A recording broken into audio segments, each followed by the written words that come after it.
Salve atinados e atinadas, esse é o TinoCast, o podcast da indústria criativa de Pelotas e região. O TinoCast é um podcast parceiro do grupo DDD53 e a gente está gravando aqui no Alma Studios. Alma a ideias e criações.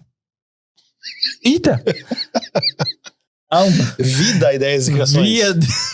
Eu pensei alma. É porque era alma, era vida e alma, a ideias e criações. Eu falei, como é que é alma, estúdios, vida e alma? Vida e alma. Muda pra vida, ideias e criações. Vida e ideias. Aí mudou, agora se confundiu. Você atrapalhei um pouquinho. Sabe que eu não vou cortar isso, né? Não, eu sei, Então, esse é o problema, então é esse que eu me preocupo. Eu tava muito concentrado aqui, eu falei errado. Cara, às vezes a gente faz lembrar o coelho, né? É. Eu já falei isso pra Estela. O Alan é a versão do coelho em Pelotas. Quem é o coelho? O coelho era o nosso guitarrista. Eu sei que era o coelho lá do Chu e o escultor. Conhece o coelho? Não. Pô, esse cara você tem que conhecer. O Tino vai ao ar todas as quartas-feiras no YouTube. E aonde mais? No Apple Podcasts e no Spotify. Curte nosso canal. Se vocês não se inscreveu ainda aqui, ó, dá um joinha, dá um likezinho, já compartilha com os amigos, já dá comentário, que isso aí aumenta o engajamento e a gente ama, tá? E aí aqui, ó, o que tá aparecendo na sua tela? Um QR Code. E o que tem nesse QR Code? Tem o link pra bio do Instagram. E lá, o que as pessoas vão encontrar na bio do Instagram? Todos os links pra todas as coisas, inclusive pro Apoia-se. E o que tem no Apoia-se? O Apoia-se, lá você pode se tornar um atinado conosco. O que é? Com contribuições a partir de R$15, você faz parte da nossa comunidade e nos ajuda nas pautas, trazer convidados e muito, tudo que está acontecendo aqui é graças aos nossos atinados que estão na nossa comunidade.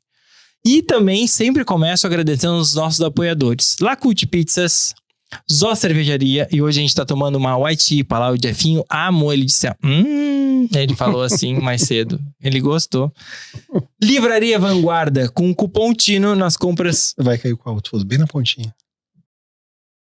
Livraria Vanguarda, com o cupom TINO nas compras pelo site, na livrariavanguarda.com.br, vocês ganham 10% de desconto e parte desse valor vem pra gente como uma forma de apoio, né? De sustentação aqui, de incentivo ao nosso podcast.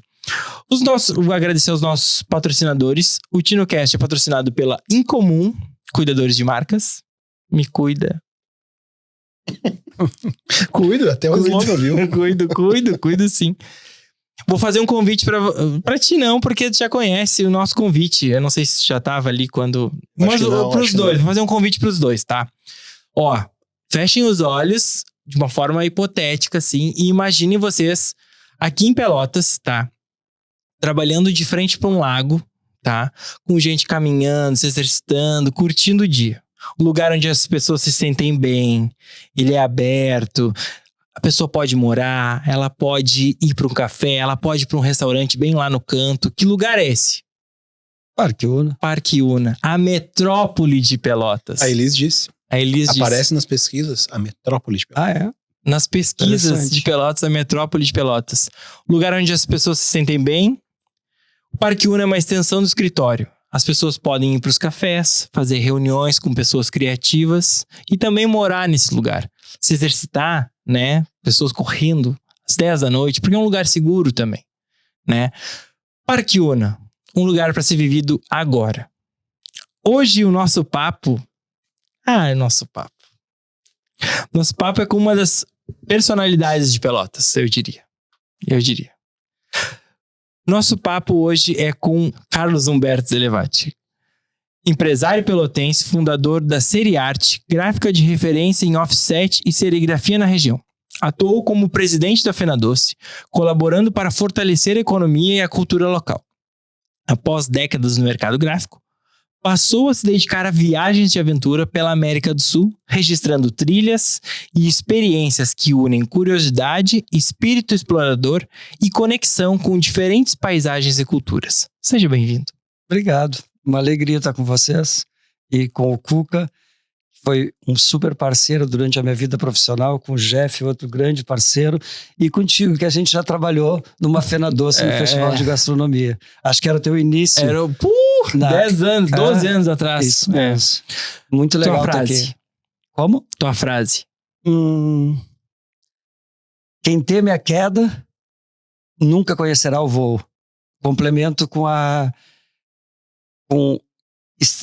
estamos vivos porque estamos em movimento, do Jorge Drexler. Isso tem muito a ver com a minha vida profissional e tem muito a ver com a minha vida atualmente, essa vida de atividade de natureza e de aventuras, né? Porque tenho feito algumas coisas bem pesadas. Então, acho que essa frase tem tudo a ver com a trajetória da minha vida. Nosso host hoje, convidado, né? Jefferson do Oliveira construiu uma carreira sólida na publicidade, fundando agências e liderando projetos de destaque no mercado imobiliário. E ele já veio aqui, né? Hoje, além de comandar a Cubicon, dedica-se a viver experiências intensas, se aventurando pelo mundo. Já desceu um abismo a 100 metros, pedalou 1.800 quilômetros e em Mônaco tentou alugar uma Ferrari, mas acabou acelerando um Peugeot pelas ruas da cidade. Bem-vindo de volta, Jefinho. Se o mundo estiver indo em direção ao abismo, chega pro lado e deixa passar. Luiz Fernando Veríssimo. Bem atual, hein? Pô, pegou o gancho, gatilho. Comigo, ele, Daniel Cuca Moreira. Quem viaja, encontra a si mesmo. @Cuca em Comum. A Marla Trama. Ficou faltando o meu @Andarilhe. Andarilhe. LHE. A Marla Trama Máscara de Selassie. Essa é a minha frase de hoje. @Alan Miguel Gonçalves. Gente. Faltou um @. @alma.studios.br. Deleva, seja bem-vindo, Jefinho. Que bom te receber aqui. Legal. Me conta da onde veio esse desejo de empreender na serigrafia e depois mudar simplesmente para vou curtir a natureza. Então, eu vim morar em Pelotas em 1984 e tinha tido uma experiência no movimento estudantil com serigrafia. Isso em Bagé. E iniciei aqui a minha atividade num lugar... Hoje todo mundo em Pelotas tem como referência o Verdes Anos, mas na verdade ali naquele prédio, que é o único prédio de estilo colonial que a gente tem dentro da cidade. Que é o Sicredi hoje. Que é o Sicredi hoje. Começou e ficou um ano no mercado, um espaço que era um espaço cultural, que tinha um restaurante, tinha aulas de teatro, de dança. E eu comecei ali com a serigrafia, que se chamava Quilombo. Depois, quando fechou o Quilombo um ano depois, foi o Verdes Anos. Mas hoje todo mundo, quando se refere àquele espaço, se refere ao Verdes Anos. Eu comecei a minha atividade ali. E isso em 1984. E eu usei aquela frase no início porque sempre pautou a minha vida profissional a inovação, né? Eu iniciei com serigrafia e logo em seguida, hoje eu estava lembrando quando eu fiz a primeira Fê Criança, já era da diretoria do CDL, em 1995, eu já tinha inovado e eu já estava trabalhando com recorte eletrônico. E trouxe o segundo plotter de impressão digital de grande formato para o estado do Rio Grande do Sul. Isso em 1995. Então, sempre pautou a minha vida estar inovando, e estar criando. E esses momentos eram muito importantes para mim, eram os momentos que me davam vida. Por isso que eu falei, estar em movimento, né? E depois eu fui para a Offset também, foi a primeira Offset 4 cores da região sul toda. E é isso, eu acho que eu sempre tive essa vocação de inovar, né? E eu acho que foi o motivo principal do sucesso da minha empresa foi esse, inovar e entregar um produto de qualidade, entregar aquilo que eu vendia. Tá? E uma coisa interessante falar, entregar o que eu vendia, eu nunca tive vendedor e eu nunca fui um vendedor. A minha empresa sempre se vendeu sozinha, eu nunca tive um vendedor externo e nunca saí para vender. E foi uma empresa, interessante, né? Que loucura isso. É. Sim, para uma gráfica que tem que ter um volume. Que tem um volume, que tinha um volume de serviço muito Máquina grande. parada é prejuízo. É prejuízo, mas eu nunca precisei sair para vender. Então, acho que desde lá no início, a minha capacidade profissional de entregar aquilo que eu vendia, e que eu vendia quando eu ia buscar o meu serviço, né? Fez com que se tornasse uma gráfica de referência na cidade.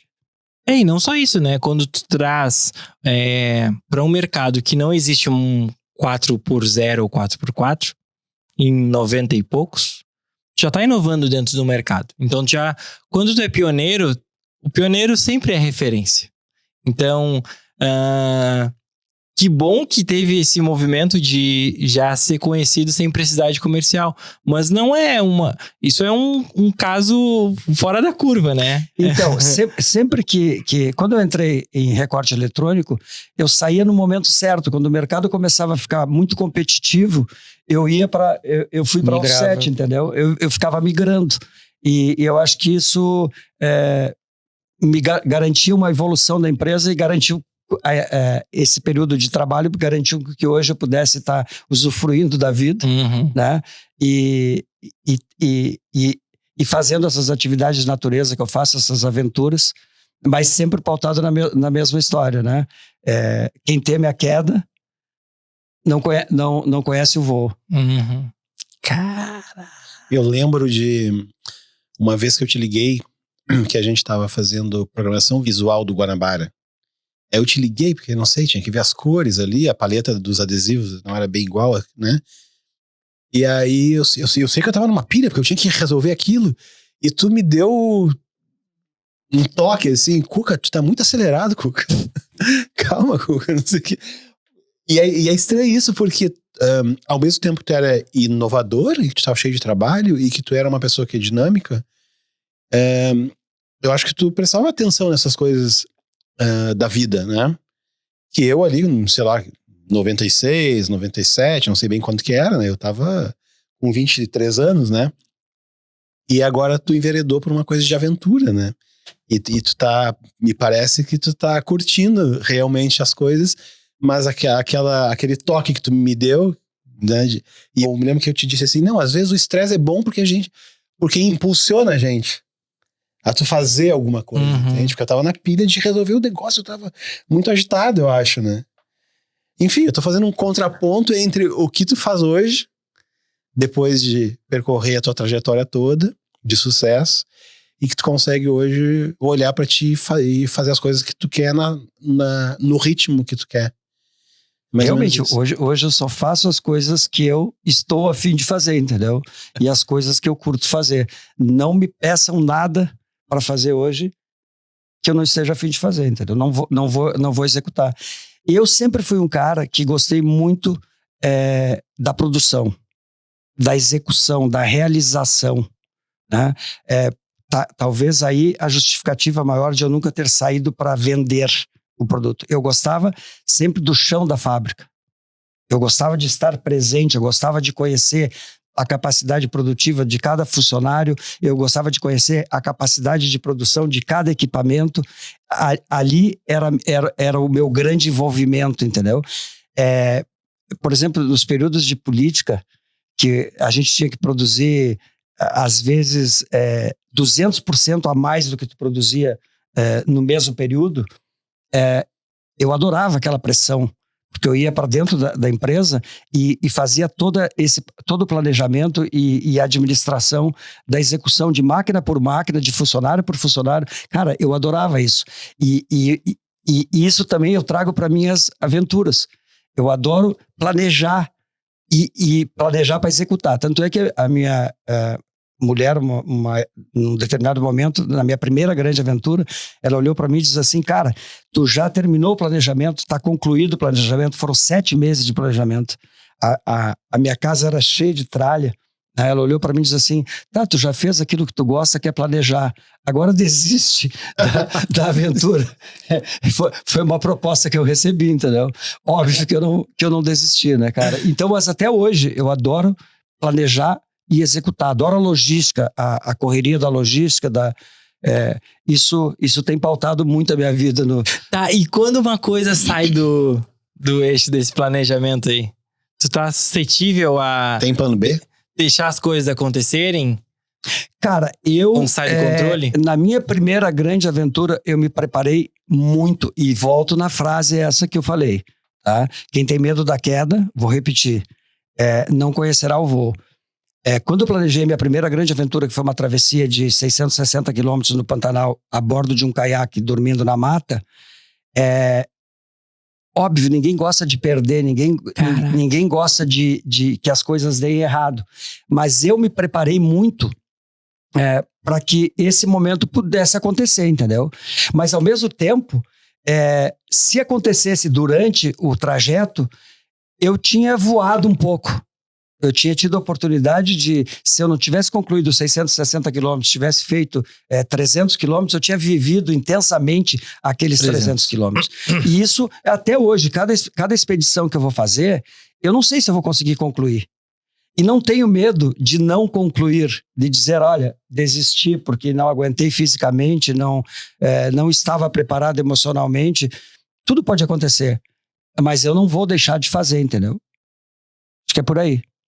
Jeff já viveu algumas aventuras também? Sim, mas eu acho que só voltar um pouquinho na história da Seriarte, porque eu acho que de uma certa forma as coisas se conectam, porque na época que eu tinha agência e a gente tinha um relacionamento, começou como comercial e somos amigos. E agora somos, né, o tempo foi nos aproximando cada vez mais, e a forma de pensar e tudo mais, mas...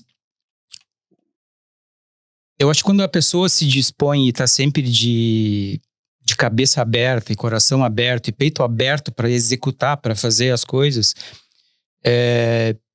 tu vai estar aberto para a vida também, né? E de uma certa forma, eu lembro muito assim do nosso passado, né? Enquanto a Seriarte existia, porque às vezes, cara, dá para fazer não sei o que, dá. Me dá um dia, deixa eu ver minha produção, deixa eu ver como, sabe? Mas nunca eram, não sei, sabe? Nunca vinha isso, assim. Sempre era, vamos, eu aposto, eu compro, sabe? Era sempre um parceiro, sabe? Isso, assim, aberto para executar, assim. E eu acho que quando tu decide encarar uma aventura ou não, uma viagem, seja lá o que for, o desafio que for, do tamanho que for, eu acho que tu tem que estar aberto, tu entende? Por mais que, né, que planeje, que se pense em segurança e uma série de coisas, tu tem que estar aberto para o que vem, né? Então eu acho que isso está na natureza dele, assim, sabe? Estava na natureza dele enquanto empreendedor e segue agora como... né? Alguém que... Não tem uma chavezinha que tu vira da noite pro dia, né? Não. Eu acho que não. Eu acho que a vida é repetição de hábito, entende? Tu vai readequar pra uma... Exato, sabe? Se tu vai ver as minhas fotos de criança, eu tô sempre agarrado num cachorro, sabe? Hoje eu, né, crio, né? Tenho a minha criação. Sabe? Tava sempre envolvido em montar e desmontar coisa. Hoje os brinquedos são maiores. Mas eu acho que há uma repetição, entende? Eu acho que a vida vai se repetindo, né? De uma forma ou de outra. Se a gente olhar bem no fundo, assim, analisar, vai ver que é isso, assim, o cara que tá de peito aberto pra vida, sabe? Fez isso enquanto profissional e tá fazendo isso hoje, né? Como um andarilho. Tu falou que a primeira aventura foi no Pantanal, mas não foi a do Camaquã? Sim. É que eu quando eu falo as grandes aventuras, entendeu? Mas a minha primeira... A minha primeira travessia de caiaque foi no Rio Camaquã em função de uma proposta muito legal que foi... existia uma ameaça de mineração no Rio Camaquã e de metais pesados, né? E é um rio super frágil, é um rio de montanha e eu me engajei nesse movimento, que era um movimento super legítimo, que nasceu a partir das pessoas que moravam nas margens e moram nas margens desse rio, e nasceu lá em Bagé. E eu fui participar de uma reunião, quando eu vi que estava iniciando esse movimento, eu fui participar de uma reunião, voltei da reunião e pensei em alguma coisa que eu pudesse chamar atenção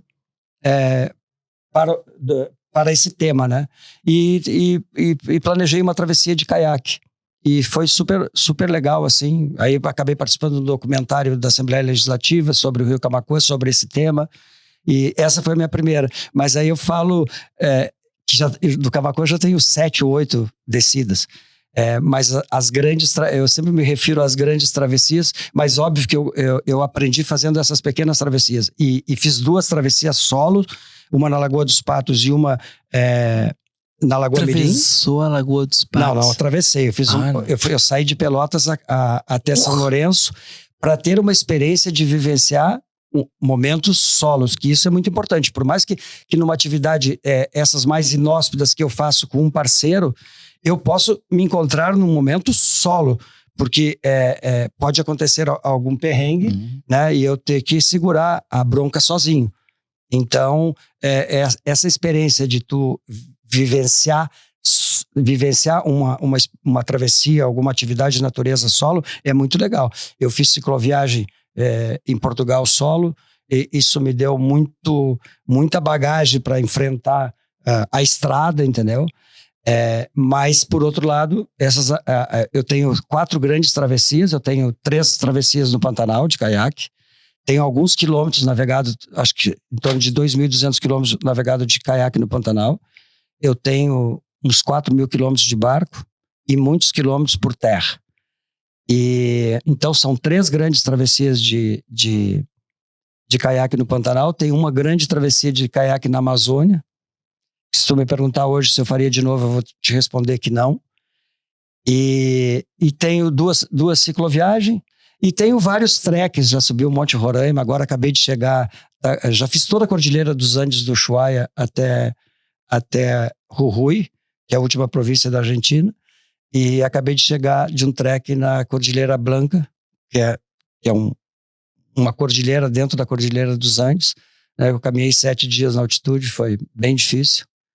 Por que tu não faria da Amazônia de novo? Cara, porque eu vou contar essa história rápida, assim. Eu, quando resolvi fazer a travessia da Amazônia, foi a convite de um amigo que é do ICMBio, do Instituto Chico Mendes, e que ele viu que eu fiz, logo que eu fiz a travessia do Pantanal, ele viu e disse, cara, tu tem que vir para cá fazer uma travessia dentro do Parque Nacional de Anavilhanas. E eu disse, é sério que tu tá falando? Não, é sério. Eu disse, deixa eu estudar esse negócio aí, que eu não deixa eu planejar. Me situar onde é que fica realmente o Parque Nacional de Anavilhanas. E aí comecei a estudar, tal. É um parque, eu não me lembro quantas hectares, tem o Jaú, que é logo em seguida, que são 1.300.000 hectares, é um parque gigantesco. E eu comecei a estudar e liguei para ele e disse, cara, é muito pequeno porque eu quero fazer. Ah, mas o que tu tá pensando? Cara, já planejei, eu vou sair da fronteira, lá próximo da fronteira com a Venezuela, que é de uma cidade que se chama São Gabriel da Cachoeira, que é uma cidade, acho que é a segunda ou terceira cidade mais indígena do Brasil. Uma é na fronteira com a Guiânia, a outra é logo abaixo de Santa Isabel do Rio Negro. Acho que hoje ela é a segunda cidade mais indígena do Brasil. E vou chegar até o Parque Nacional de Anavilhana, que é onde tu me propôs. Beleza, planejei a travessia. Só que 3 meses antes eu fui para prospectar a logística, como que os caiaques iam chegar uma fábrica me deu os caiaques, me patrocinou os caiaques, tal, como ia, toda aquela função da logística, chegar em Manaus, quem é que ia receber, como é que que eu ia subir até São Gabriel da Cachoeira, em barco, né? Mas que embarcação eu ia subir e tal. Bom, aí eu cheguei, eu nunca tinha ido para Amazonas. Quando o avião começou a fazer a aproximação em Manaus, que eu olhava lá de cima, cara, eu dizia, o que eu tô fazendo aqui, meu? Era só mata e umas linhas de água assim, que ficavam minúsculas, né? Na imensidão da mata. E aquilo mexeu muito comigo, assim. Mas eu sabia que quando tu bota os pés na terra e tu começa a te ambientar, familiarizar com o ambiente, as coisas vão mudando, né? Por isso que eu tô indo lá fazer, trabalhar na logística. E eu tinha uma curiosidade muito grande de conhecer o Teatro Amazonas. E quando eu desci no aeroporto, peguei um táxi e fui pro hotel que era próximo, uma quadra do Teatro Amazonas, e larguei minha mochila e imediatamente, era final de tarde, fui pro Teatro Amazonas. Saí do Teatro Amazonas e fui pro Bar do Armando, que é um bar tradicional que tem na praça em frente ao teatro. Eu tinha lido sobre o Bar do Armando, era um português, e veio pro Brasil e era apaixonado por carnaval, tinha um bloco burlesco e tal. Eu entrei no Bar do Armando para comer um aperitivo, que eu já tinha lido sobre o que tinha. Tudo planejado. Tudo planejado.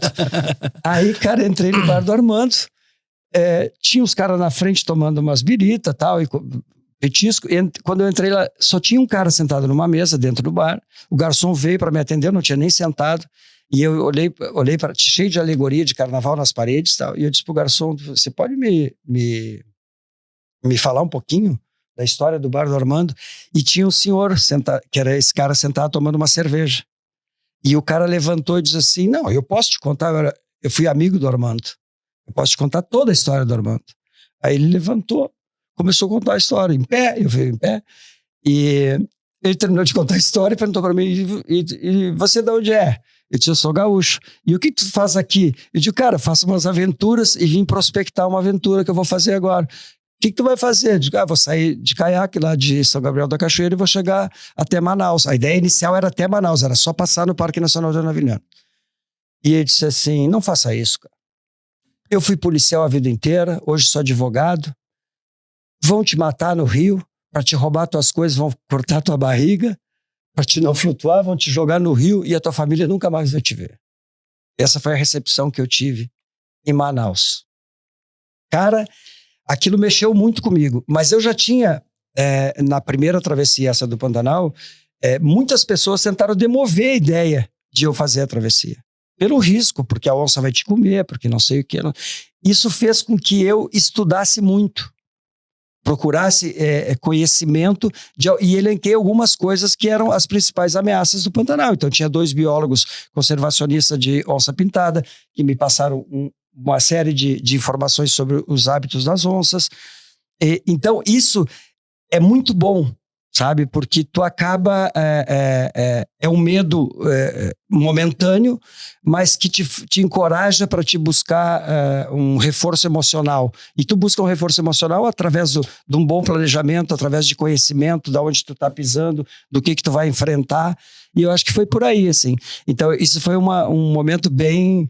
que eu aprendi, de muita aprendizagem, sabe? E no outro dia eu encontrei um cara, eu tenho uma empresa que me dá as roupas até hoje, que são roupas de proteção UV, né? E roupas de atividade de natureza. E eles me colocaram um cara lá à disposição para me ajudar na logística, me levar. O cara me pegou no hotel e me levou onde é que tu queres ir? Eu quero ir em tal lugar e tal. E aí eu fui numa loja de pesca, que era uma loja grande. Tá um blogueiro de viagem, então. Cara, tu é influencer de viagens. Eu acho que eu sou um contador de história hoje, entendeu? Porque tem muita história pra contar, cara. Não, mas aí tu não contou porque tu não vai fazer outra vez. Porque falou que não faria de novo. Nessa loja de pesca que eu fui pra tratar da logística dos caiaques, tinha 2 caras, esses youtubers, os mais famosos de pesca do Brasil. E aí o cara que me levou me apresentou pro dono da loja e ele já me apresentou pros 2 caras e já ficamos os 4 ali conversando em pé e aí contei qual era a minha ideia e aí todos eles me sugeriram, cara, não chega até Manaus. Aqui tudo é perigoso, mas chega até o Parque Nacional de Anavilhanas e fica por ali. Aqui, esse trecho é mais perigoso do que lá para cima, porque aqui tem muito bandido que foge do presídio, da polícia, e tá na mata assaltando barco, matando gente, entendeu?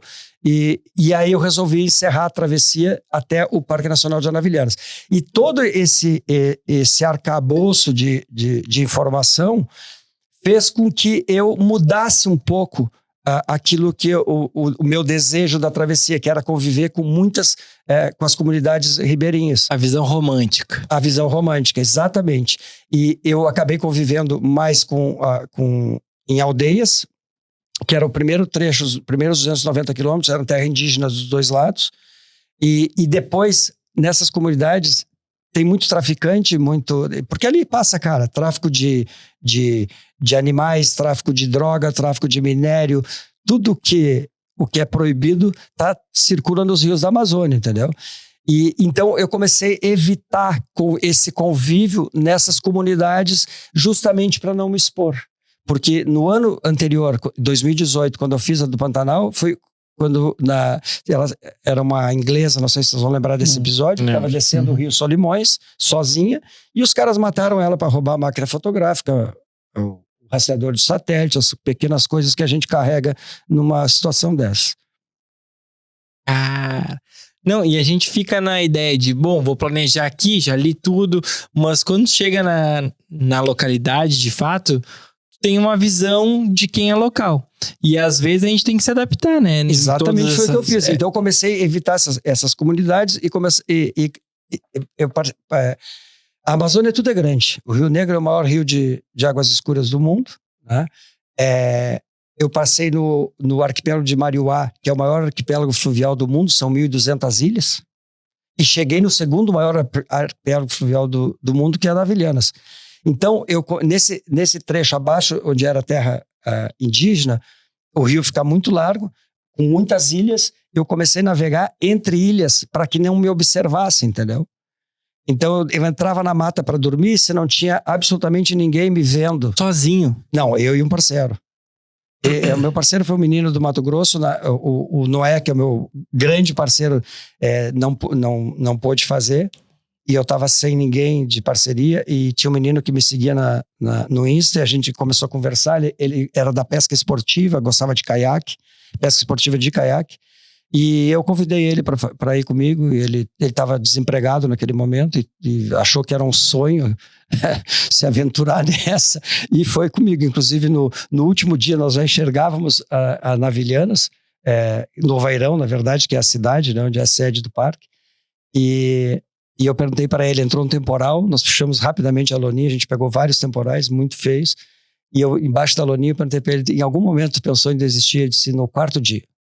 Eu disse, por quê? Porque no primeiro dia nós passamos numa queda d'água, que eram os primeiros 20 quilômetros, depois viram um rio de planície, que é de São Gabriel da Cachoeira até um porto que chama Camanal, logo abaixo, que é onde chegam os barcos para abastecer São Gabriel da Cachoeira, não sobe nessa corredeira. E é uma corredeira que tem muito redemoinho. E ali a gente entrava nos redemoinhos que o caiaque descia, assim. E, bom, a gente venceu. No segundo dia nós pegamos um temporal e a gente não conseguia sair do rio e chegar na margem. Meu Deus. No quarto dia nós pegamos um outro temporal muito feio, e a gente puxou a loninha e estava se protegendo embaixo, e ele olha para mim e diz assim, olha ali do lado, estava saindo uma sucuri. E então foi uma recepção, os primeiros dias bem bastante difíceis, né? Mas a gente vai se adaptando, porque aí tu tá num lugar que tu só tem uma referência geográfica pelas coordenadas, tu não tem outra referência, entendeu? Mas ele aguentou e foi até o fim. O primeiro trecho que você falou são 290 quilômetros. Isso corresponde a quanto tempo de viagem? Quantos dias de viagem? Cara, o total deu 26 dias. 26 dias, mas do começo ao fim? Do começo ao fim. Tá. Eu fiquei 3 dias descansando no parque, que foi uma experiência muito legal no Parque Nacional do Jaú, que é antes do Parque Nacional de Anavilhanos. Ali eu pude conhecer um pouco sobre os quelônios, sobre as tartarugas, né? E a dificuldade que tem hoje de enfrentar o tráfico de animais. Ali eu descansei, foi muito legal. O ICMBio, hoje eu tenho uma relação muito legal com o ICMBio. Ano passado, por indicação do ICMBio, eu fui falar em São Paulo, num evento, que é o maior evento da América Latina sobre travessias, e me convidaram para falar sobre travessias aquáticas de longa distância. Hoje eu tenho uma relação com várias pessoas do ICMBio, inclusive estou indo agora fazer um trek na Chapada Diamantinas, o Vale do Pati, estou indo com um parceiro que é do ICMBio, e sempre nesses lugares, quando eu passo nessas travessias e tem uma base de um parque nacional, eu sou recebido, tenho franquia para ficar na base, assim, um momento bem legal de conviver com essas pessoas. Aliás, as trilhas, essa prática de natureza, quando a gente cruza quase todas as pessoas são muito legais, são todas voltadas para a questão ambiental, entendeu? Tenho feito grandes amigos. Receptividade, né? Como? Também. Uma afinidade. Não, e a receptividade. Ah, sim. Que tu vê um cara em deslocamento num caiaque, tu vê, pô, esse cara é legal. Cara, esse cara é legal. É incrível, assim, tu chegar no Ribeirinho, porque todo mundo, eu acho que tem essa vontade Mas também é do Elevate, né? Não, vem com esse sorriso aí, Eu acho que todo mundo tem essa vontade de andar, né? De se expor um pouco mais. E quando tu chega, é realmente isso, assim, as pessoas te recebem, cara, de onde tu vem? Nossa, tu vem em cima desse negócio. Eu encontrei na Amazônia, logo abaixo de Santa Isabel do Rio Negro, que é essa cidade onde termina as terras indígenas, um tenente do exército com soldados. Estava numa operação. Quem faz as operações na Amazônia é o exército. A maioria das operações. E eu vi gente encostei o caiaque e tal. E aí os caras me receberam super bem. O tenente veio e disse assim, cara, de onde tu vem? Eu digo, vem de lá. Vai pra onde? Vou pra lá. E tu tem uma arma aí? Eu digo, não. Tu é doido? Ele tava com acho que não, sei lá se era uma metralhadora, o que é aquele negócio, não entendo muito na mão. E ele olhou pra mim e disse, eu nem com um negócio desses eu faço o que tu tá fazendo. E então, cara, tem uma ingenuidade, assim, exatamente, né? Exatamente, cara, exatamente. Se tu pensar muito, tu não vai. Tu não vai, sabe? Tu não vai. Uma vez eu vi uma entrevista do Amir Klink, que ele foi contratado, assim, uma ação de marketing de uma marca de carro, queria fazer uma expedição até a Patagônia. E aí os caras chamaram para fazer uma reunião de pré-produção lá e dar o briefing, nós já planejamos tudo aqui. A gente vai daqui até aqui, não sei o que, não sei o que. E ele falou, cara, esquece tudo isso. E aí ele falou assim, porque por mais importante que seja o planejamento, se tu não tiver cabeça, né, jogo de cintura e tudo mais, porque alguma coisa vai dar errado. Vai dar errado. Né? Então, se tu não tiver estrutura emocional para repensar tudo, de nada adianta aquele planejamento todo ali, sabe? Tu teve alguma que tu planejou e saiu tudo errado? Não. Tudo errado, não. Não, mas tudo errado que eu digo assim, e teve uma sequência de imprevistos? Não. Os imprevistos são imprevistos normais. É uma coisa que eu tenho muito medo e me preparei para enfrentar esse medo. É raio. E principalmente no Centro-Oeste, é uma coisa que acontece muito. O índice de morte por raio é muito grande. E o índice de morte por abelha é muito grande também. O Centro-Oeste, o índice de morte por raio é o maior do Brasil. Onde mais descarga elétrica acontece. Eu nunca quero pegar, sabe? Mas já peguei várias. Peguei na Amazônia também umas 4, 5 tempestades horríveis. E tu tem que estar preparado para enfrentar isso. Tu pegar, por exemplo, o ano retrasado, com Noé, eu desci um rio que chama... Iniciei lá perto de uma cidade que é Sonora, desci o rio Piquiri, entrei no rio São Lourenço, entrei no rio Paraguai. Um pouquinho antes da foz do São Lourenço com o rio Paraguai, tem o Parque Nacional do Pantanal. Eu fui recebido na base do ICMBio, nós dormimos lá. No dia seguinte a gente saiu, estava um dia super lindo, tu já enxerga a Serra do Amolar ao fundo, que é para mim o lugar mais lindo do Pantanal. E logo em seguida, da base até a foz com o rio Paraguai é uns 5 quilômetros, seria 1 hora de remada. A gente foi curtindo a paisagem. Coisa e tal, linda, levando, sei lá, levamos 2 horas. Um pouquinho antes de nós entrar no rio Paraguai, entrou uma tempestade fortíssima e a gente não conseguia vencer, entendeu? E não tinha como sair do rio, porque era tudo área alagada. Nós não tínhamos lugar para se refugiar, entendeu?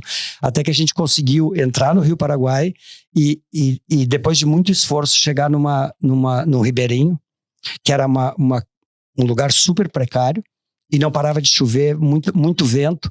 A gente ficou ali até as 3 da tarde, porque nesse dia eu queria chegar na Serra do Amolar, na casa do Coronel Rabelo, que é um cara, uma referência hoje ambiental no país, e ficou meu amigo desde a primeira travessia. Ele faz a gestão de 2 unidades de conservação, reservas RPPNs, Reserva Privada do Patrimônio Nacional.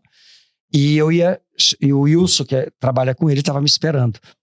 E eu, na ânsia, queria chegar, porque é um lugar que eu vou com frequência.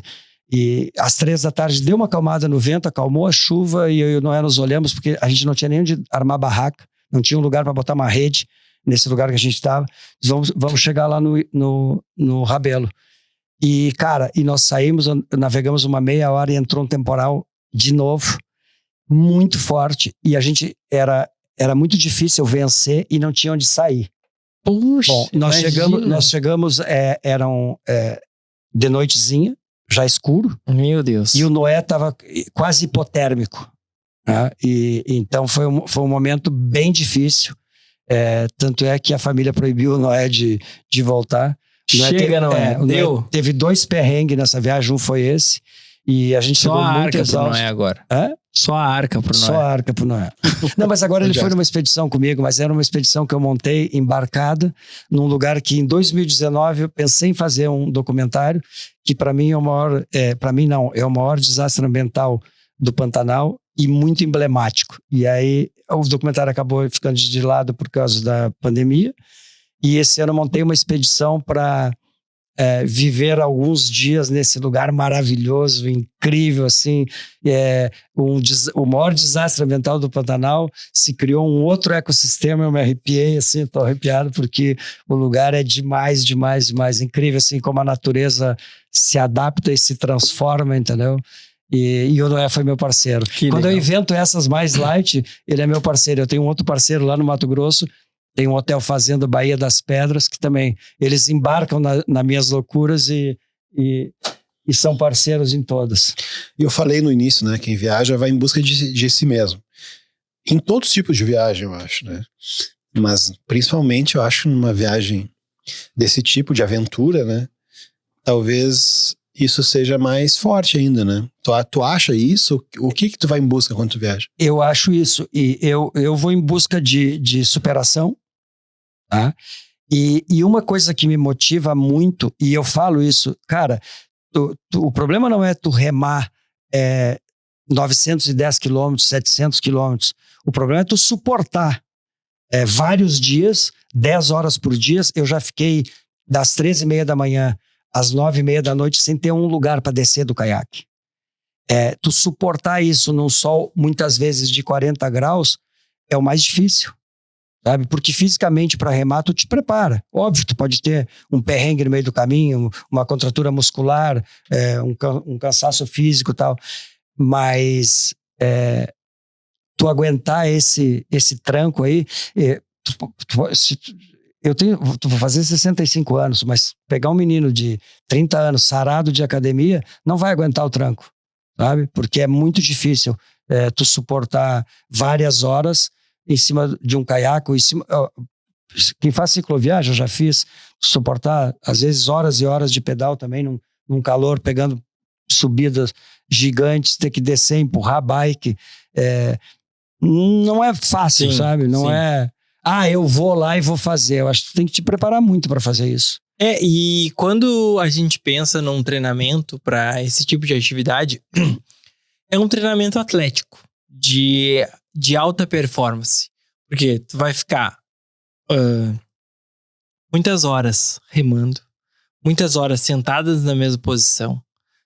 Não vai ter não é aquela coisa de academia de vou malhar meu bíceps aqui, meu tronco.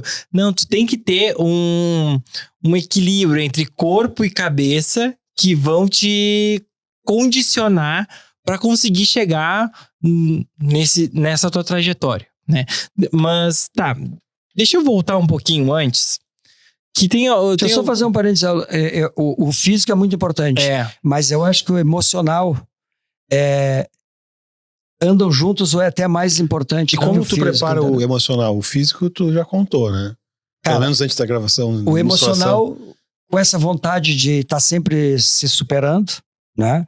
E com planejamento, com estudo, acho que isso que te dá mais tranquilidade para te executar. E eu acho que cada viagem ela vai te Fortalecendo. te desafiar de uma forma. Sim. Eu fiz 1.400 quilômetros de bicicleta. Teve um dia que furou 4 vezes o pneu.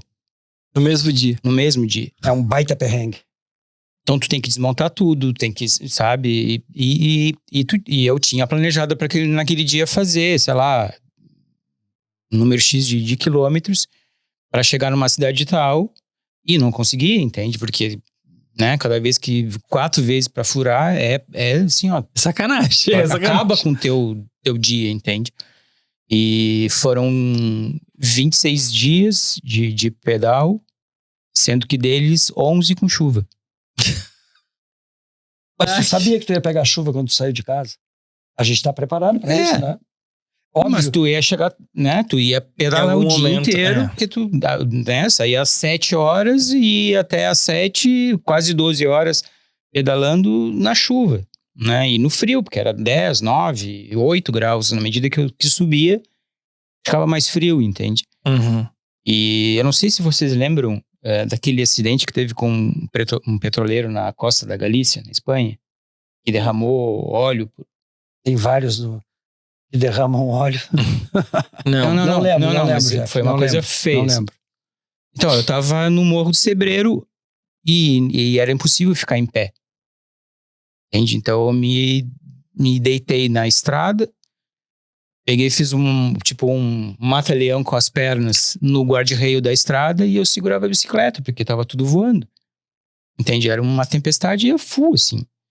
E aí não tinha o que fazer, tinha que ficar ali e esperar. Uma hora né, vai diminuir, eu vou conseguir seguir. Nesse nível. Tipo assim, não é o tipo de coisa que tu tá preparado, assim, sabe? Como enfrentar uma tempestade a 1.000 não sei quantos metros de altura. Até porque tu nem sabe em que lugar tu vai estar no momento que ela pode chegar. Você vai ter um guarda-reio? Você não vai ter um guarda-reio. Entende? Então, esse tipo de coisa acontece, assim. Uhum. E tu vai criando essa casca, assim, né? Teve períodos, assim, que era... a trilha era complicada e tu subia muito numa distância reduzida, então era muito íngreme, né? Então, assim, era isso. Eu pedalava 1 quilômetro, parava. Cara, eu preciso pedalar mais 1. E aí eu ia. Eu preciso pedalar. E aí ia indo e fazia, né? Nossa.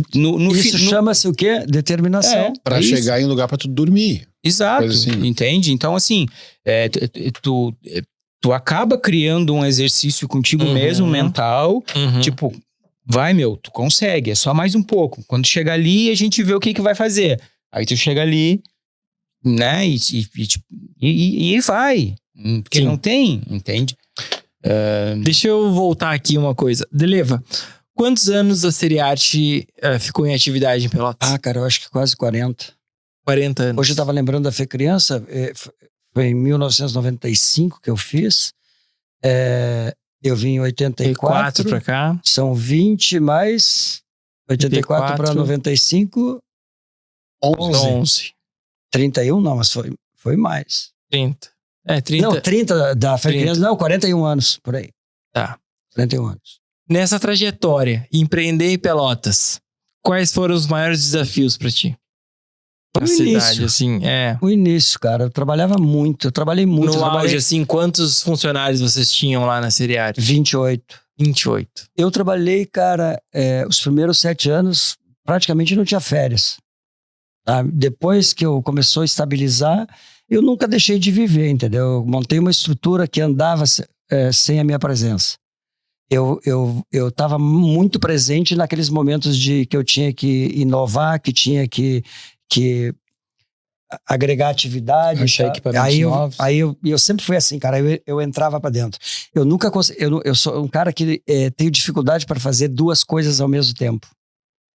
Então, lá em 1995, quando eu fiz a Fê Criança, eu fiquei 4, 5 meses sem botar os pés dentro da empresa. Sabe? Eu me jogo de cabeça para executar. Então, e é assim, cara. A minha vida sempre foi, quando vou me dedicar a alguma coisa, eu me jogo. Agora eu estou 2 meses me dedicando a 3 jardins de forma voluntária que eu resolvi fazer no lugar que eu vivo. Eu vivo num lugar super legal, mas era um lugar super atirado. Para mim, talvez o lugar mais lindo da cidade, na beira do espelho d'água. E eu resolvi fazer isso. Faz 2 meses que eu não faço nada, não cuido das minhas coisas, só tô focado nisso, entendeu?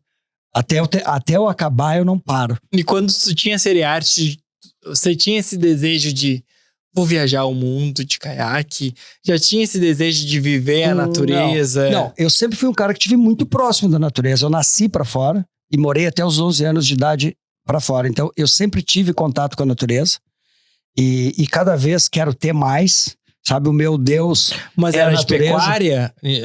Era uma natureza, tipo, voltada pra pecuária? ou era Não. Meu pai tinha um armazém de secos e molhados e eu vivi a minha infância ali, até os 11 anos de idade. Legal. Mas era num vilarejo, né? Onde eu brincava na mata, eu ia pescar, então eu sempre tive isso muito próximo. Hoje eu tenho uma horta em casa, é um espelho da minha mãe. Minha mãe tinha uma super horta.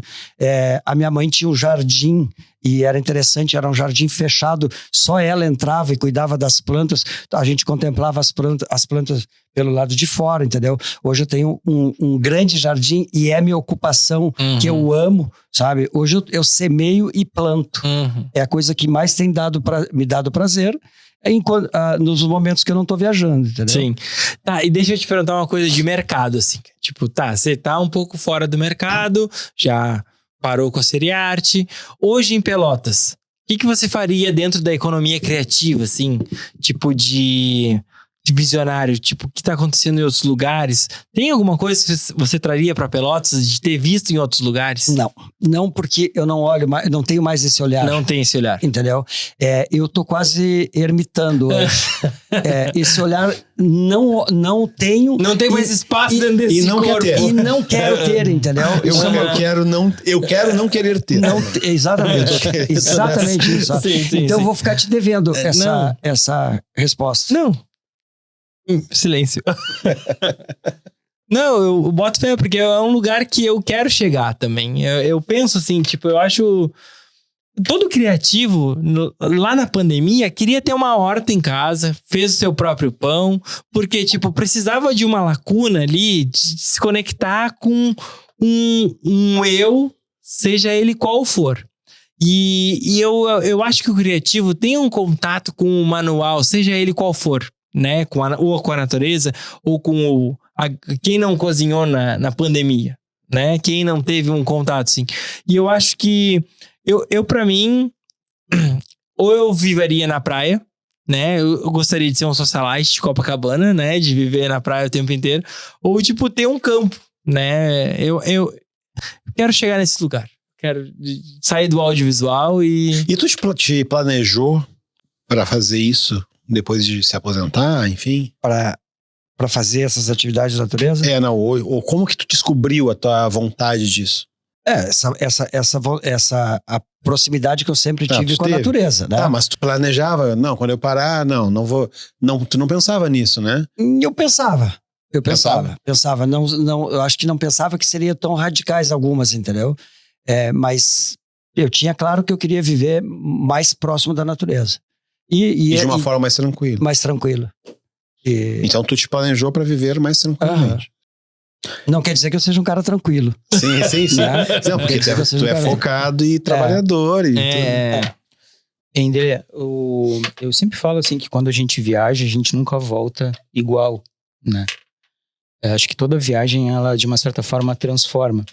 Quando eu estava assim, mais mergulhado no mercado, e nem sempre era viagem de aventura, as viagens me desconectavam um pouco e de uma certa forma o meu cérebro ele começava a ver outras coisas que o meu dia a dia não via, mudança de paisagem, mudança de pessoa, troca de idioma, essas coisas para mim elas tipo ligavam uma outra chave no cérebro como se fosse um reset, assim, sabe? E isso talvez aonde tu queria chegar, assim, isso quando eu voltava para minha atividade, eu voltava com outro olhar, com outra, sabe, tipo, como se realmente o cérebro tivesse dado uma reciclada, assim. Então, eu acho que para quem tem uma atividade criativa, essas desconexões de tanto em tanto, elas são necessárias.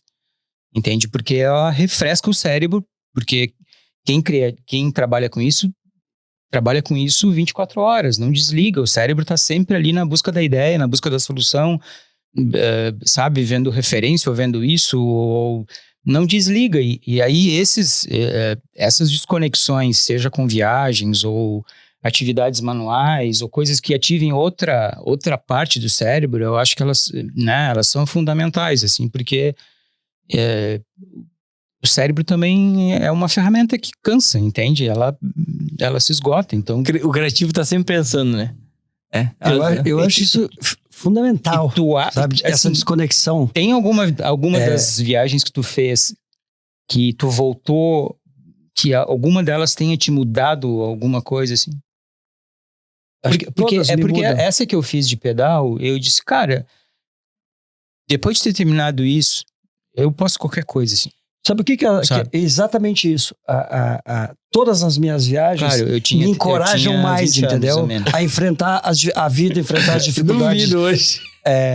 Todas as minhas viagens me encorajam mais a enfrentar as dificuldades do dia a dia, tá mais forte para encarar a velhice, entendeu? Eu acho que isso é o maior... Com disposição, acho, né? Com disposição, Com disposição.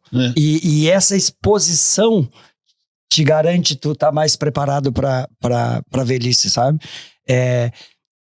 Eu desconecto tanto, cara. Tanto. E aí tem problemas, às vezes, que pode se tornar grave. Por exemplo, tu toma uma série de precauções. Eu não tenho medo de ser picado por cobra. Porque se tu tomar as devidas precauções, tu jamais vai ser picado por uma cobra. Certo? Mas tem determinados momentos que tu interage tanto com aquele ambiente, com aquele lugar que tu tá, que tu te acha parte daquele ambiente. E aí é o risco de tu começar a relaxar, entendeu? Tirar esse sistema de atenção, né? Exatamente isso, o que falam cara. quando tu aprende a dirigir. Que tu começa a ficar mais confiante e aí é quando tu bate. É isso, né? Que loucura. Isso é interessante. Só que teve uma época, até era uma busca dessas desconexões, assim, né? Que eu mergulhava. E aí o mergulho, tu faz um curso e tudo mais, todo cuidado e tudo que tu aprende no mergulho é pra se der alguma merda lá embaixo. O que fazer se alguma coisa de errado der lá embaixo? Porque, né? Tu não pode simplesmente subir a moda louco. A menos que tu queira que o teu corpo exploda. Então tem uma série de cuidados que tu tem que tomar. Então, tipo, tu aprende a atividade para não dar nada errado, né? Então, mas ainda assim, eu fui mergulhar em Abrolhos. Conhece, acho que pego lá. Uhum. A gente ficou 6 dias ou 7 dias, não me lembro já. Tipo, uma semana embarcado, assim. E aí foi mergulhar nos naufrágios que tem, porque lá tem muito naufrágio.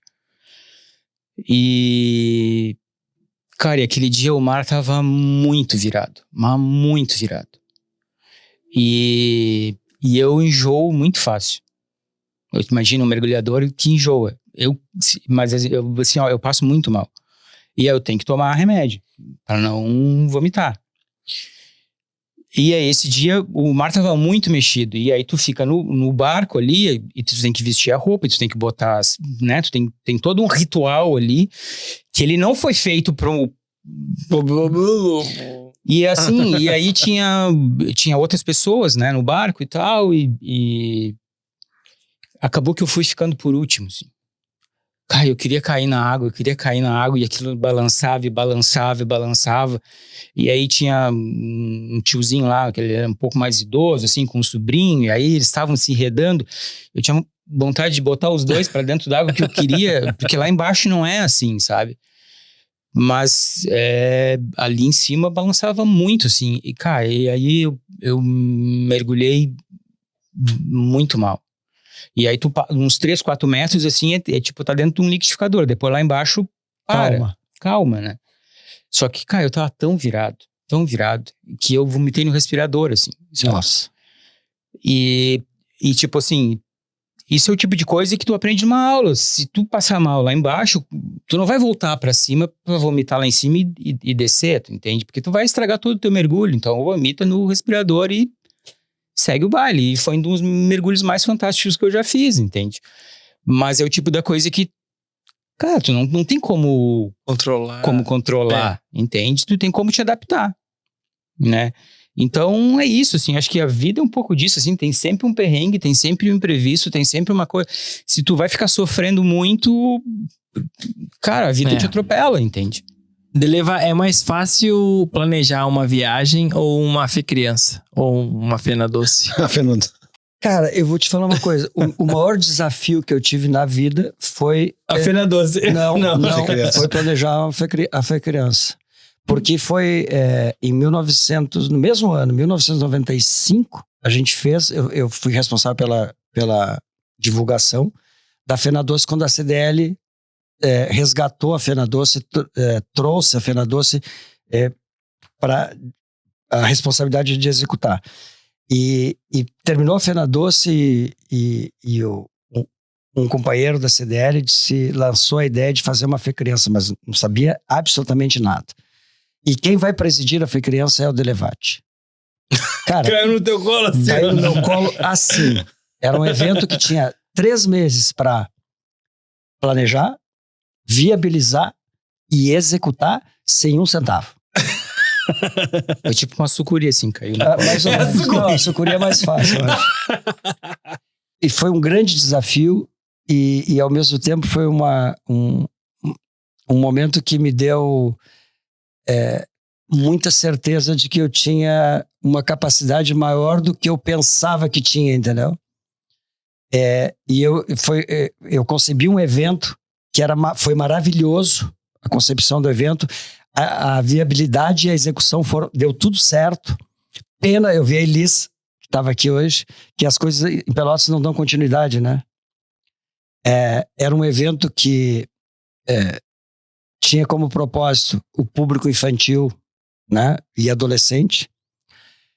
Nós trabalhamos o tema de teatro, resgatar as brincadeiras lúdicas de infância que tinham sido perdidas, e o principal era uma feira voltada para o ECA, né, para cuidar da criança e do adolescente. Era uma feira que a gente tinha... na época, nós criamos o Mago do Futuro. Cara, o Mago, eu lembro. Eu ia falar do Mago. O João Baquele me chama de Maguinho do Futuro até hoje. E o Mago do Futuro foi um personagem que a gente criou. Quantas produzimos animação, a propaganda na televisão era animação. Cara, eu lembro isso. Tu lembra disso, Alan? Cara, eu estudei na escola estadual toda a minha vida. Eu, pra quem não sabe, eu sou cria do ginásio do Areal, né? E lá uma vez teve um desafio que chegou pro meu ano, não lembro qual ano eu era, 35,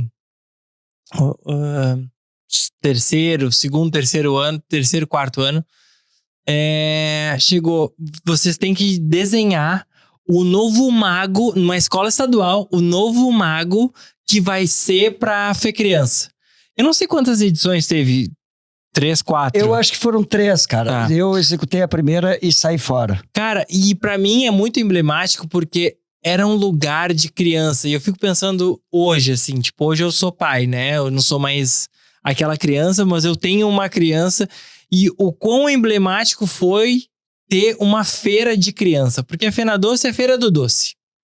E ter uma feira pra criança hoje, e eu acho que... Já aproveitar esse gancho, assim, acho que uma baita oportunidade, porque a gente fala muito de resgate de memória, de infância, e quando a gente traz uma feira que fala do momento muito atual, que é de entendimento em relação à educação que a gente vai querer para os nossos filhos, a percepção de valor e de espaço que ele tem, percepção de mundo que a gente vai passar para os nossos filhos, e de educação mesmo, porque... Antes a gente reproduzia muito a questão da educação para os nossos filhos com base nos nossos pais. Hoje a gente questiona um pouco mais. Eu questiono muito a educação que eu tive, que eu tenho uma criança adormecida dentro de mim, que simplesmente foi lá criada, mas hoje, tipo, eu tenho um conhecimento e muitas informações chegam pra mim de como ser um bom pai. É óbvio que a gente é bombardeado, metralhado por uma quantidade de informação que às vezes é exacerbada, que é você não está sendo um bom pai o tempo inteiro. Tipo, não, calma aí, vamos lá. Mas eu estou sendo um bom pai? Ou Tem o Pianger também para nos apontar o dedo. Ou seja um pop pai, um papai pop. Mas ter esse entendimento de que tem um lugar para criança e dentro da nossa cidade. E vários episódios do podcast a gente fala de turismo, fala de economia criativa, e fomentar isso dentro da nossa cidade, eu acho que seria... O Alan, deixa eu só te falar uma coisa. O Mago Deixa eu atender. Agora não dá, agora tem que atender o telefone. Oi, Fabiano. Oi, querido. Sim, não, a gente tá com o Deleva aqui, ó. Deleva... Não, ele foi pro Pantanal. Ele quer fazer a travessia no lago do Parque Una. Ah, ele vai atravessar o Barquiuna. 432 vezes. Ele vai atravessar... Não, a gente vai... Não, eu vou convencer ele. Ele não gostou muito da ideia, mas eu vou convencer ele. Tá, deixa eu... Tem mais animais selvagens. Tem que criar uma área para as não, tartarugas. só peixe não dá. Tá, não, deixa pra mim, Fabiano. Beijo, querido. Fabiano, queridão, filho. Fabiano me ligou agora. Eu te pergunto, com o papel e a caneta na mão, hoje, na cidade de Pelotas, para fomentar mais a economia criativa dentro da nossa cidade, né? De uma Pelotas criativa. Quais atitudes você faria, e até mesmo de fomentar turismo, ecologia, natureza, incentivar que as pessoas andem mais por aí? Me conta qual seria uma das primeiras atitudes que você tomaria. E eu já vou trazer pro Jeff também, porque o Jeff aqui tá de convidado co-host, mas eu quero escutar também. Cara, eu sou um cara hoje que o meu olhar tá para a questão ambiental, sabe? E eu acho que a gente vive num lugar super privilegiado. Acho que qualquer cidade que tenha um rio, nós temos esses vários espelhos d'água maravilhosos, sabe? Eu acho, cara, que a gente está precisando cuidar mais do nosso espaço. Como é que a gente aproveita o rio? O canal. Como é que a gente aproveita o canal? Do nada. Pois tu falou, não, é importante isso. Cara, eu acho que a gente está perdendo com o turismo muito no canal São Gonçalo. Tu fala do canal São Gonçalo. Isso. O canal São Gonçalo é belíssimo, cara. Nós temos uma geografia das águas que só existe aqui, não existe em outro lugar do mundo, sabe? Uma laguna que se comunica com uma outra gigante, que é a Lagoa Mirim, através de um canal natural, e ele é um canal porque ele não tem nascente, ele é um canal porque ele corre para os dois lados. Se salga a Lagoa dos Patos, a água corre em direção a Mirim. Por isso que foi construída uma eclusa. Eclusa. Claro. Uhum. Que é para não salgar, porque a água utilizada para cima da eclusa, Rio Grande é abastecido pela água do São Gonçalo. E eu utilizo muito a água da Lagoa Mirim para a cultura do arroz. Então, cara, a gente tem uma geografia das águas aqui fantástica. Eu quando eu recebo uma pessoa que vem de fora e não conhece Pelotas, o primeiro lugar que eu levo é na Barra do Laranjal, que é na Foz do São Gonçalo com a Lagoa. Porque ali eu gosto de dar uma aula da geografia das águas. E o canal São Gonçalo é tão lindo, porque tu navega nele, ele é todo navegável, até ligar com a Lagoa Mirim, e tu navega dele numa planície. Tanto é que eu desci de caiaque na inundação o ano passado. Eu juntei 3 amigos e saí de madrugada de Santa Isabel e vim até Pelotas. Era um mar de água, porque é uma planície, cara. Por isso que a gente não inunda mais Pelotas, porque nós temos onde essa água vazar, sabe? E eu acho explorar o canal São Gonçalo com turismo, mas não é um turismo assim de um dia, teria que ser uma coisa de 2, 3 dias, subir até a Lagoa Mirim. Cara, tem a Ilha Grande lá pra cima, é tão linda. É uma ilha que tem 5 quilômetros de extensão, toda navegável no entorno dela, com uma mata ciliar frágil, pequena, mas linda, com figueiras gigantes que tu pode descer do barco, fazer churrasco. O turismo de pesca no Canal São Gonçalo é interessantíssimo. Hoje, por exemplo, a Vila Santa Isabel lá em cima está sendo toda comprada, as áreas, pelos caras da Serra, porque vem pescar no Canal São Gonçalo. Então, eu acho assim, cuidar das águas e da natureza, do conjunto da natureza, isso é o nosso maior patrimônio. Agora, eu não posso admitir que uma cidade que está rodeada de água ainda jogue o esgoto sem tratamento para dentro do Canal São Gonçalo e para dentro da nossa bacia de água. Cara, isso é uma coisa imperdoável, inadmissível, entendeu?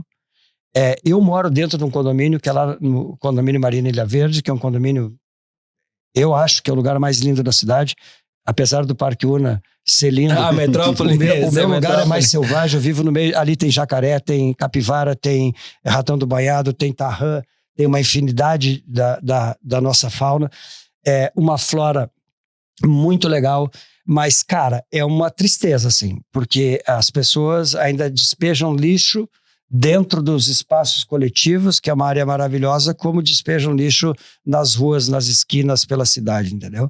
Então eu acho assim, bicho, se a gente falar de turismo sem dar um trato, sem cuidar da cidade, sem essas coisas que são básicas, são fundamentais, acho muito difícil. Me incomoda, se tem uma coisa que hoje me incomoda, é ver lixo fora do lugar, entendeu? Eu acho que o lugar limpo não é o que mais se limpa, é o que menos se suja, sabe? E a nossa cidade é muito triste nesse aspecto. Eu tive agora em Minas, né? E fizemos o roteiro ali, enfim. Acompanhei bastante da viagem de vocês. E aí muito passeio com guia e contando a história incrível, assim, história de Minas, de Tiradentes, de Ouro Preto, enfim, coisas terríveis, né? Na época da escravidão e tal. Mas também aquela coisa da higiene, né? Que se abria a janela da casa e se jogava as fezes no meio da rua, né? E aí tu falou isso de lixo, é uma analogia. Hoje em dia ainda se joga lixo nos nossos rios, que é mais ou menos o que se fazia antes, jogando um pinico pela janela. Então, assim, a gente tem uma evolução ainda a percorrer. Muito. Porque se comparar imensa. isso, é mais ou menos a mesma coisa, né? É a mesma coisa. É a mesma coisa. Agora eu lembrei de um episódio. Quando eu cheguei em Cáceres, em 2018, que foi a cidade onde eu iniciei a descida de caiaque no Pantanal, nós largamos as coisas no hotel, tal, logo à tardinha, e fomos jantar em frente a uma praça. E eu cheguei na praça, tinha um cerro, um morro de lixo dentro da praça. E cara, aquilo foi uma atitude muito interessante. Alguns moradores ambientalistas recolheram aquele lixo do rio e devolveram para a população no local onde a população usa. Eu achei aquilo maravilhoso, sabe? Cara, os caras tiraram um caminhão de lixo, 2 caminhões, e jogaram na praça. Toma, isso é teu. Toma, isso é teu, entendeu? Te vira, tira daí agora. Sabe? Eu não sei se eu sou meio cético, meio sobre a possibilidade da gente conseguir reverter, sabe? Eu acho que a humanidade passa por uma coisa de educação, né? Aí também tem questão de oportunidade, tem, né? Tudo. Jefinho, papel e caneta na mão. O que você faria para nossa Pelota ser mais criativa e mais socialmente sustentável? Tá, eu vou fazer um raciocínio mais para o tema de hoje, tá? Não pro Tenho várias coisas na cabeça, né? Pelotas, em termos de logística, a gente está, né, praticamente no fim do mundo. A indústria, né, por consequência, mas a lagoa, cara, ela tá aqui. A colônia tá aqui. Tu quer um pouquinho de mais altura, Morro Redondo tá aqui. Isso aqui poderia, sabe, esse patrimônio que a gente tem de natureza, ele deveria ser uma coisa estratégica. sabe? A longo prazo, isso poderia ser a salvação de Pelotas. Se a gente pensasse, né, como gente civilizada e por que não tem regata na nossa lagoa? Por que não tem um campeonato? A gente não faz parte de um circuito nacional de regata, ou sei lá do quê? De kitesurf, que seja. Que seja. E tem muito vento, a galera... Entende? Mas e como que tu vai praticar uma atividade náutica, por exemplo, no São Gonçalo, quando tu passa ali perto do porto, aquele canal que joga o esgoto no verão, tem dias, cara, tu tá dentro da embarcação, passando ali, e o fedor de esgoto é um negócio insuportável, entendeu? Mas aí que tá, isso faz parte de um plano De um estratégico, entende? claro, hoje tá um claro. caos, mas daqui a Claro. 10 anos, se a gente começar hoje a pensar no esgoto, daqui a 10, 5 anos, sei lá, talvez a gente esteja no outro patamar. Mas o problema é que isso não tá... nenhum dos nossos governantes, talvez até por terem outras prioridades ou mais urgentes, sei lá, mas isso não é tratado como algo estratégico, como algo que realmente pode fazer a diferença na cidade. Usar Entende? as águas, né? Como... tinha um outro candidato aí, outro dia, queria trazer indústria para Pelotas, queria transformar num polo. Cara, não vai. Entende? Não tem que repensar a roda, tá aqui, tá de mão beijada. Sabe? É mais simples. É muito mais simples, é só olhar com outros olhos, sabe? É só fazer isso, fazer parte de algo maior. É olhar o que a gente tem de vocação. Exato. As pessoas querem trazer vocação de outros pra cá. Não, a gente tem que olhar. Isso aqui serve pra quê? Né? É tipo produzir o vinho. Cara, cada lugar tem a sua uva. Tem lugar que não dá pra vinho. Tem lugar que não dá pra café. Tem lugar que não dá... Cara, cada lugar tem a sua utilidade. Qual é a nossa utilidade? Né? Isso. É o terroir. Cara, agora eu lembrei, falar da sua utilidade em cada lugar. Quando eu e o Noé já fomos 3 ou 4 vezes de carro pro Mato Grosso, né? A gente vai pelo oeste aqui de Santa Catarina e tal. E a gente passa numa cidadezinhas que tem uns pórticos, umas coisas muito cafona. Aí eu passei tinha uma Harley Davidson. Era o cartão postal da cidade. Aí eu fiquei pensando, cara, vem cá, esses caras são experts em produção de suíno, de frangos, de não sei o quê, né? Porque ali é uma região rica, são pequenas propriedades, mas super desenvolvida na atividade do campo, né? Primária e industrial, porque os caras industrializam também.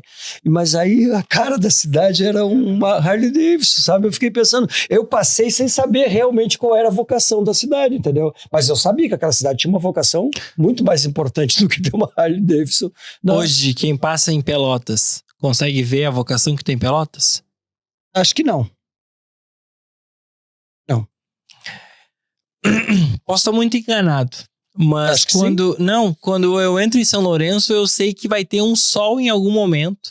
Porque tem um pórtico que me diz: esse lugar vai ter um sol legal, e aí tem as águas que são aproveitadas. E me dá mais vontade de entrar em São Lourenço do que aqui. Porque tem um pórtico que diz que... Mas talvez essa vontade é porque tu sabe que São Lourenço conseguiu fazer do explorar turismo... Explorar muito melhor que a gente, entendeu? E é a mesma lagoa. É a mesma lagoa. E aqui é tão lindo quanto lá, entendeu? É isso que eu quero dizer. Às vezes, é isso que eu quero dizer. Às vezes é uma tirada de um pórtico, às vezes é uma comunicação de que a gente pode explorar dessa forma. Mas eu acho que é mais a disposição das pessoas, entendeu? De receber, de se organizar para isso, de se planejar. Porque o nosso Laranjal, cara, eu não sei, teve uma época, eu morei anos no Laranjal, e uma época que eu lembro do Laranjal ser super movimentado, bons restaurantes, sabe? Mas aquilo durou 2, 3 anos e acabou. Tu tá usando a IA pra organizar as viagens, não? Não. Nem, tu sabe que eu sou... Até tu me mandou uns e-mails ali, eu não entendi muito para que servia. Eu recebi e-mail teu, em relação ao podcast. Cara, eu não abro o computador, eu só tenho meu celular, tô cada vez mais... E-mail? Eu recebi e-mail, depois eu te mostro, não sei o que podcast? Agenda, provavelmente. acho que era o agenda. calendário. Mas eu nem respondi nada. Eu não respondo. Não, sai fora. Sai fora esse negócio aí. Não, porque a IA participa do nosso... Então te podcast, prepara. E ela fez uma pergunta. pro Ah, é? Qual é a Aí, pergunta? Deve ser muito sofiscada. Qual não a sei. viagem dos sonhos de vocês? A viagem. Vou realizar agora. Ah, Eu participei de um outro podcast que me fizeram essa pergunta. Qual é o teu sonho? Eu disse pisar no continente branco. E dia 16 de janeiro, eu saio daqui dia 11 de janeiro. Dia 16 de janeiro eu embarco pro continente branco. Esse era meu e sonho. como é que tu Respondi vai ano andar passado. de caiaque lá? Não é de caiaque. Ah, pô! Não é de caiaque. Não, é de fiquei caiaque. pensando. Inclusive é uma expedição bem legal, porque é diferente do que tu chegar na Antártica num navio de cruzeiro, né? A gente vai voar de Punta Arenas para a base chilena na Antártica, somos só 12 pessoas, e lá nós embarcamos numa embarcação, num navio, óbvio, preparado para o gelo, mas um pequeno navio, e isso vai nos oportunizar ter autonomia de descer a hora que quer. Vamos ficar 14 dias navegando. E então estou E como é que realizando você esse consegue sonho. O ano isso? passado me fizeram essa mesma pergunta. Não. E eu disse, É uma não. passagem que tu compra? É uma É tipo ir pro excursão espaço, especial? não. Tem que fazer 2.500 quilômetros primeiro de caiaque, né? Não, de é ir pro caiaque espaço. primeiro. Não, tem que ir pro Não, eu não tô espaço. querendo isso. Não, mas provavelmente tem um caiaque pra gente dar uma banda lá. Provavelmente vai Tá, ter um mas caiaque. Isso é um roteiro que tu compra? Cara, isso foi um cara que já foi de veleiro pra Antártica que tá organizando. É uma empresa, eu não sei se ela é sueca, se ela é norueguesa, que normalmente quem opera na Antártica são essas empresas.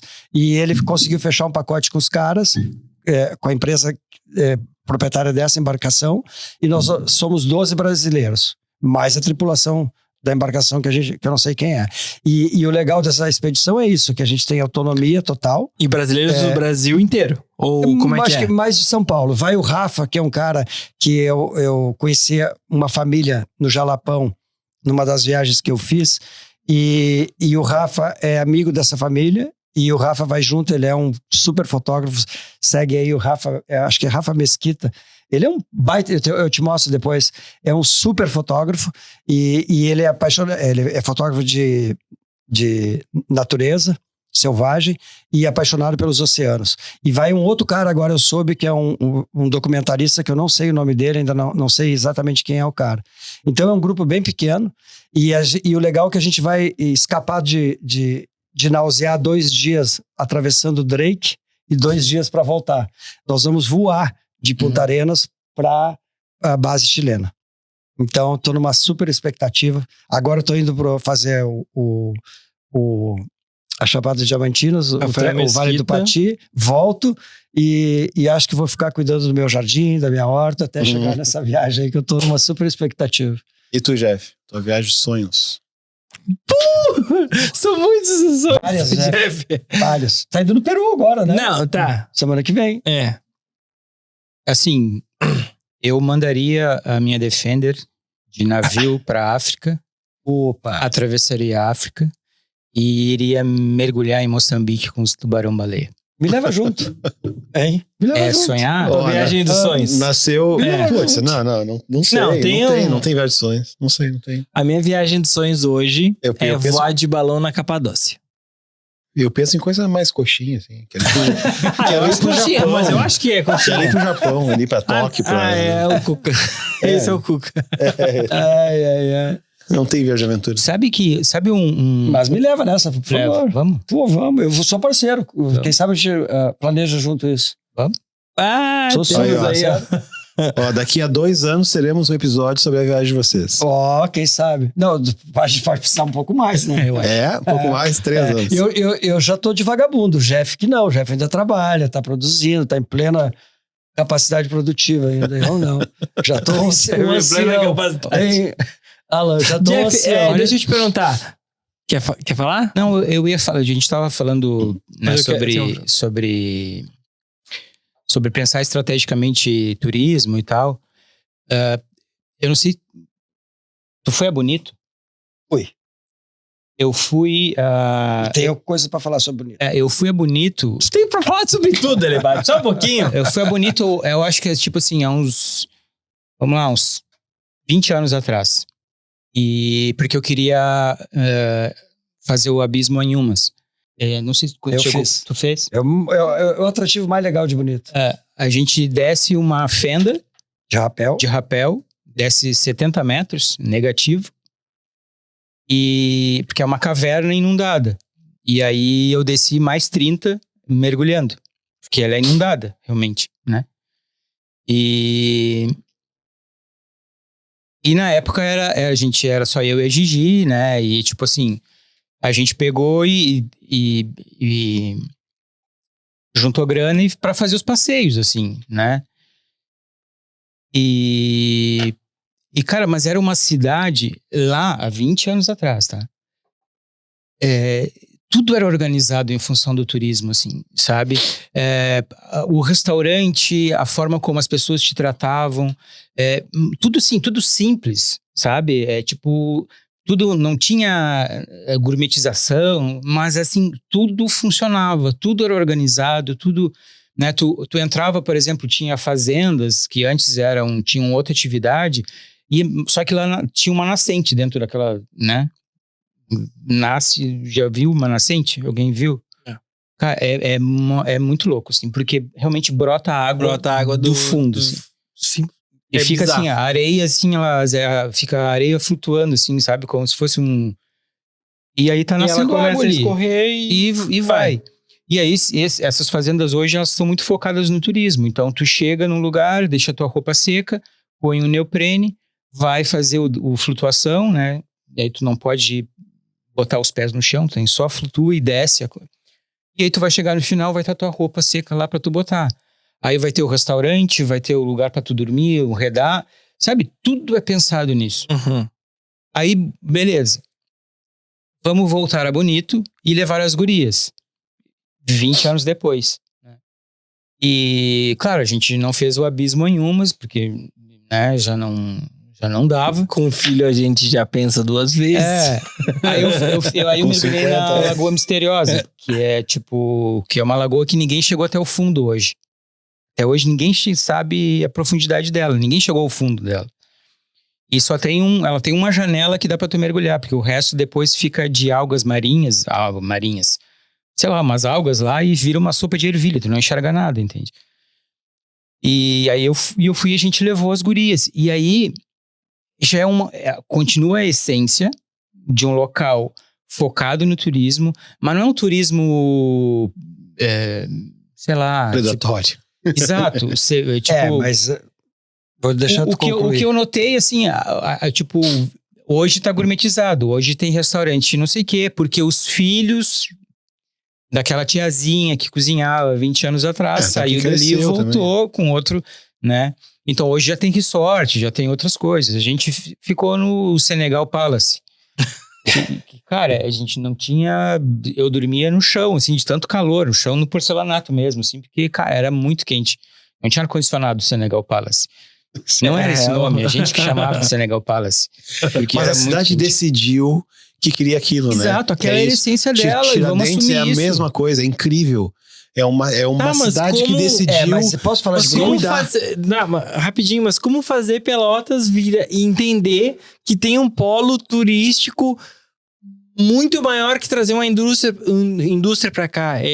Isso é difícil, né? Mas tá, fala de Bonito. Tem um conflito lá em Bonito muito sério. Eu fui em Bonito, eu não sei precisar se foi 2017 ou 2018. Eu saí de lá, escrevi sobre isso e no ano seguinte, no ano seguinte, o Fantástico fez uma matéria exatamente sobre o que eu tinha falado. Bonito tem um conflito hoje, Bonito é um dos principais destinos turísticos do Brasil, um dos principais destinos turísticos do mundo, e tem um conflito muito sério que é com o agronegócio. Hoje, Bonito, os atrativos estão isolados por lavouras de soja. As nascentes, os rios já estão turvando. Porque as nascentes foram destruídas pelo agronegócio. Os caras já... Eu fiz esse comentário, fiz essa observação. Para te chegares num atrativo, o Yuma mesmo, tu passas por dentro de uma lavoura de soja. 7 anos atrás. Imagina, tu já tinha essa percepção. E aí tu chega no Abismo Yuma, o Yuma é uma ilha preservada no meio de uma lavoura de soja.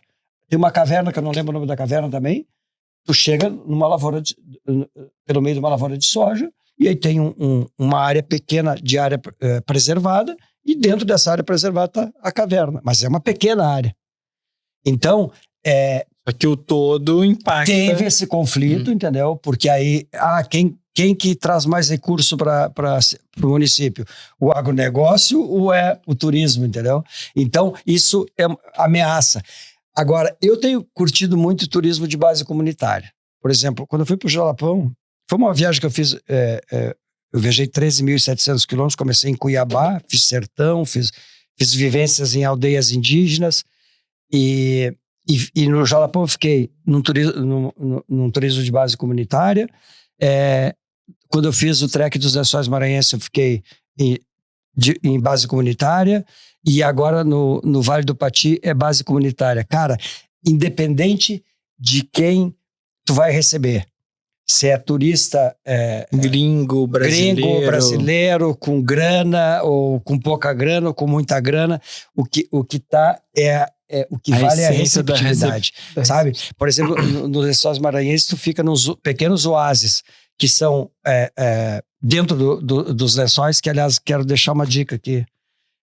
Quem não conhece os lençóis e quer fazer uma viagem legal... Viagem legal no Brasil, Deleva. Vai conhecer os Lençóis Maranhenses. Os Lençóis é único no mundo, não existe outra coisa similar, entendeu? E para mim é uma das, se não é a coisa mais linda que a gente tem para dentro do Brasil. Eu fiz caminhando e aconselho todo mundo que quiser fazer que vá caminhando. Caminhando. E aí dentro desses oásis as famílias te recebem. Tem 2, 3 famílias dentro desses pequenos oásis, e eles que te recebem, te dão uma rede para dormir, uma boa comida, um carinho, um banho, sabe? E é assim que funciona, e assim que vai ser agora na Chapada Diamantina. Então, independente da estrutura, ela pode ser muito simples, mas as pessoas têm que estar preparadas para receber, têm que querer aquilo, entendeu? E transformar a sua vida no bem receber, entendeu? Eu acho que isso é o que vale no turismo. Tá?